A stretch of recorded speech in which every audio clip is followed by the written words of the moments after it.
Hola, ¿qué tal?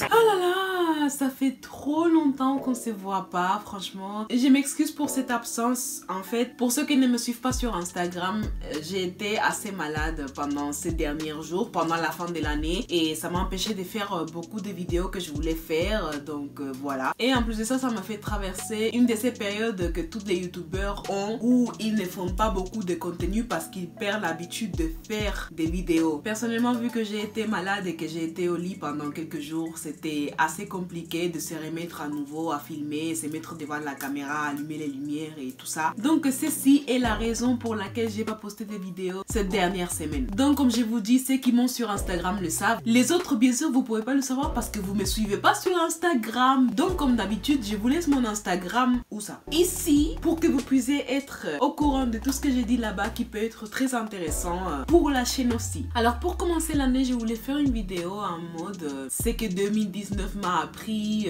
mes résolutions de 2020. Et au début, je savais pas si je voulais le faire en mode structuré, vous voyez. Je savais pas si je voulais le faire en mode j'ai fait une liste et comme ça ma vidéo est bien organisée avec des points et tout. Et finalement, je me suis dit, tu sais quoi, je vais juste parler en fait. Je vais juste faire ce que les Américains ils appellent vent, qui est juste dire ce que tu as sur le cœur en fait. Et du coup, bah, je vais tout simplement vous parler de ce que j'ai appris en 2019 et comment je vais l'appliquer en 2020. Quelles sont mes résolutions en 2020 et tout ça. Donc, je vais me mettre à l'aise. Franchement, il faut que je trouve une position où je me mets à l'aise. Parce qu'en vrai, vous le voyez pas pendant la vidéo, mais je passe ma vie à bégayer, à me répéter et tout parce que je suis pas à l'aise.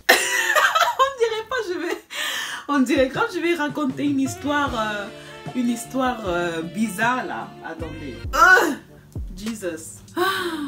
Ok, la première chose avec laquelle je vais commencer, franchement, il faut profiter maintenant que je vais raconter ce genre de trucs parce que vous allez pas me voir raconter ce genre de trucs sur ma chaîne souvent. Des trucs en mode amoureux et tout ça, vous allez pas me voir raconter des trucs, des story time et des trucs comme ça. Déjà des un parce que je sais que ma famille regarde mes vidéos, mon père regarde mes vidéos, mes tantes regardent mes vidéos et je veux pas qu'ils soient au courant de ma vie amoureuse parce que je pense que j'ai le droit à un peu d'intimité quand même. Et franchement, je vais pas vous mentir, il y a beaucoup de gars, apparemment de ce que j'ai cru comprendre, qui ne veulent pas sortir avec des youtubeuses parce que ils ont peur de se retrouver dans une story time. C'est que je peux comprendre parce que moi non plus, je n'aimerais pas me retrouver dans une story time d'un youtubeur en mode story time. Ça sentait le saumon chez elle alors qu'elle avait pas cuisiné, je sais pas, des trucs comme ça. Même si on dit pas mon prénom, moi je sais qu'il est en train de parler de moi et ça va me faire bizarre et ça va me blesser, donc je peux comprendre. Mais je pense que cette mini story time peut aider à ce que j'ai envie de dire, donc c'est pour ça que je vais vous la raconter. En fait, il s'avère que fin 2018, j'avais rencontré un garçon. Il faut savoir que moi, je côtoie pas beaucoup de garçons parce que c'est pas mon style du tout. J'ai côtoyé très peu de garçons dans ma vie, mais ces garçons-là, bah, je l'avais rencontré et tout, et franchement, il était tout ce que je cherchais dans un mec, vraiment un grand Renoir, avec des grosses lèvres et tout son dégradé. En plus de ça, bah, il faisait des études, il était beau gosse, il était attentionné, il était très sympa, il était très drôle. Il me plaît trop, wesh. Un Renoir soukali comme on dit là. Bref, et finalement avec ces gars-là, ça n'a pas marché. Je vais pas rentrer en détail parce que vous n'avez pas besoin des détails, mais ça n'a pas marché. Et franchement, si ça n'a pas marché, c'est en partie à cause de moi. D'ailleurs, j'ai essayé de lui envoyer un message là le nouvel an et il m'a très poliment recalé. Il m'a dit quoi? Non mais ça, il faut que je le sorte de mon cœur quand même. Il m'a dit nouvelle année, nouvelle décennie, c'est mieux on avance. Et après il m'a dit quoi? Il m'a dit en plus toi t'es grave bien parti, continue à concrétiser tes projets et tout. Bon, je vais pas vous dire le message en entier, mais ces deux parties là, c'est les deux parties qui m'ont marqué le plus parce que comment ça s'est fait? T'es en train de me recaler en même temps que tu... Enfin, moi je n'arrive pas à comprendre comment tu peux recaler quelqu'un en étant aussi poli. Je pense que j'aurais préféré qu'il m'insulte ma race, je sais pas. Aide-moi à te détester au moins. Parce que si tu me dis, ouais, je pense que c'est mieux qu'on avance, mais toi t'es bien parti, je te souhaite que des bonnes choses, et je ne peux pas te détester. c'est beaucoup plus facile de passer à autre chose si je te déteste. Là, t'es en train de me dire poliment d'aller me faire foutre. Non, non, c'est pas comme ça. J'ai l'impression qu'il voulait faire un truc qu'apparemment beaucoup d'adultes font qui s'appelle finir en bon terme. Moi, avant lui, je ne connaissais pas ces concepts-là. Finir en bon terme, moi, ça me dit rien du tout, ça. Mais bon, bref, revenons à l'histoire. Donc, j'étais en train de dire que ça n'a pas marché et en partie, ça n'a pas marché à cause de moi. Pourquoi? Parce que maintenant que j'ai réfléchi bien, quand j'ai commencé à faire sa connaissance, je ne cherchais pas en lui un partenaire, mais plutôt une béquille émotionnelle. Parce que quand je l'ai connu fin 2018, j'étais dans une période assez floue dans ma vie. Je venais de finir ma licence et je savais pas trop ce que je voulais faire de ma vie. Je m'étais inscrite dans un master que je n'avais pas aimé et que j'avais fini par abandonner parce que ce n'était pas ce que je voulais faire en vrai. Et en fait, autour de moi, je voyais que des gens de mon âge qui avaient l'air de réussir leur projet. Je voyais des gens sur Twitter dire oui, enfin, je suis diplômée en master d'ingénierie de biologie aéronautique, des trucs comme ça. Et moi, j'étais en mode ok, bon.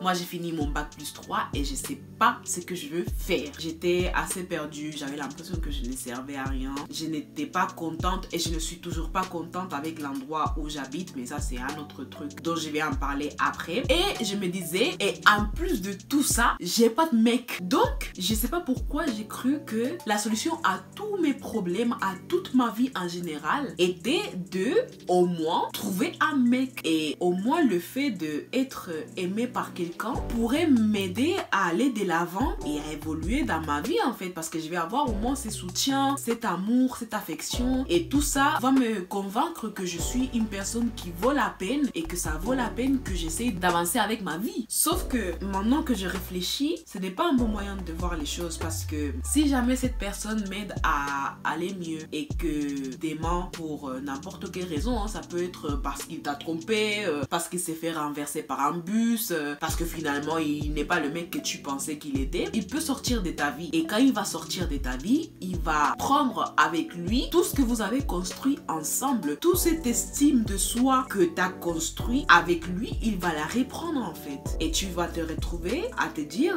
mais en fait, qui suis-je? À quoi je suis bonne? Parce que tout ce que j'ai appris sur moi, je l'ai appris avec cette personne-ci qui n'est plus là. Et ça en fait, c'est pas quand il est parti que je me suis rendu compte de ça. Je me suis rendu compte de ça à la fin de l'année 2019 qui vient de finir là. Et je pense que pour vous illustrer un peu ce que je veux dire, je vais vous faire un dessin parce que j'aime bien les dessins. Attendez. Ok, donc imaginons déjà que ça c'est une brique. Ok, bon, franchement vous savez pas l'heure qu'il est, il est très tard, donc je vais pas devenir Picasso. Imaginez que ça c'est une brique et imaginez que cette brique là c'est votre bonheur. Maintenant imaginez que cette deuxième brique c'est toutes les choses que vous faites pour atteindre votre bonheur. Sortir avec vos amis, changer votre couleur de cheveux, manger, etc.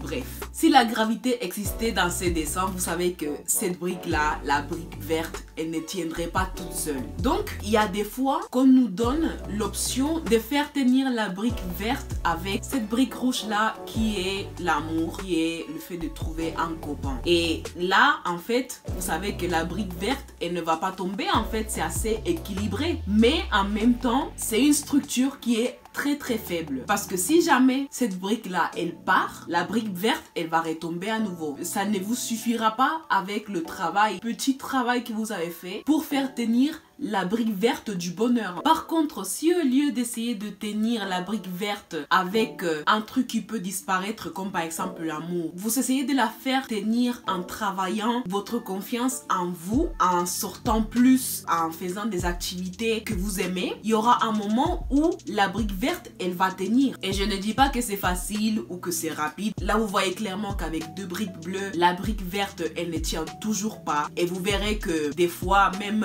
après avoir passé une super journée shopping avec vos potes, vous allez retourner chez vous et vous allez vous dire ouais bah c'est bien, mais j'aimerais bien avoir quelqu'un quand je retourne chez moi. J'aimerais bien m'allonger sur une poitrine au lieu de m'allonger sur mon coussin. Il y aura des jours où vous direz ça et c'est totalement normal. Mais il arrivera un moment où vous serez ici, d'accord? Et même s'il vous manque une petite brique pour compléter les structures, votre brique verte du bonheur va tenir toute seule. Alors la raison pour laquelle j'ai pas complété les structures, c'est parce que personnellement je pense que cette histoire de on peut vivre sans personne, on est bien seul et tout, ce n'est pas 100% vrai. Moi je pense qu'on n'est pas venu sur terre pour être seul. Je pense qu'on peut atteindre une certaine façon de bonheur seul, mais ça ne sera pas le bonheur absolu si tu es seul dans ta vie en fait. Et seul ça peut dire beaucoup de choses, hein. Ça ne veut pas tout simplement dire couple, ça peut dire des amis, enfin plein de trucs tu vois. Mais on n'est pas fait pour être seul sur terre en fait. Donc c'est totalement normal de ressentir le besoin d'être avec quelqu'un. Mais bon, comme je vous dis, vous arriverez à ces points là où votre bonheur ne dépend pas de quelqu'un. Et à ces moments là, vous pouvez laisser rentrer quelqu'un pour atteindre ces bonheurs absolus qui se retrouvent dans le partage en fait, dans le fait de partager ta vie avec quelqu'un. Moi pour l'instant je dirais que je suis là, plus ou moins je suis au deuxième brique. Du coup voilà, pour cette année j'ai décidé de travailler sur moi, j'ai décidé de apprendre à devenir heureuse toute seule, même si des fois comme je vous dis c'est compliqué tu vois. Moi aussi j'aimerais avoir un mec, moi aussi j'aimerais voilà, faire des voyages en couple et avoir des câlins et des bisous. Franchement je suis une femme, j'ai 23 ans, j'ai pas un cœur de pierre, moi aussi j'ai besoin d'amour et tout ça. Mais voilà, pour mon bien personnel j'ai besoin d'établir des priorités parce que je sais que à long terme c'est la meilleure chose que je peux faire pour moi en fait. Moi j'ai pas envie de me dire que je vaux le coup parce que une personne tiers me le dit, parce que un mec me dit que je suis belle ou des trucs comme ça. Moi j'ai envie de me dire que je suis une personne avec de la valeur parce que je sais communiquer, parce que j'aide les gens, parce que j'écoute les gens, parce que j'ai des projets, parce que je me lève tous les matins pour atteindre mes rêves, parce que je suis une personne qui est persévérante, parce que je suis une personne qui est courageuse. Et ça c'est des trucs, tu dois te le dire toi-même en fait. C'est pas une personne tiers qui doit te dire ça. C'est pas une personne tiers qui doit te charger sur le dos pour monter les escaliers. Vous voyez? C'est un travail personnel qu'il faut faire pour qu'il soit toujours là, pour que personne puisse le prendre. Et du coup voilà, honnêtement je vais pas vous mentir, ça m'a fait vraiment de la peine quand j'ai arrêté de parler avec ces mecs là, parce que comme je vous dis, il était tout ce que je cherchais. Mais je pense que le timing n'était pas le bon. J'ai encore beaucoup de travail à faire sur moi que je pense que je vais faire cette année. J'ai beaucoup de projets qui vont devoir passer avant le fait de trouver quelqu'un, le fait de trouver l'amour. Je pense que ça peut attendre.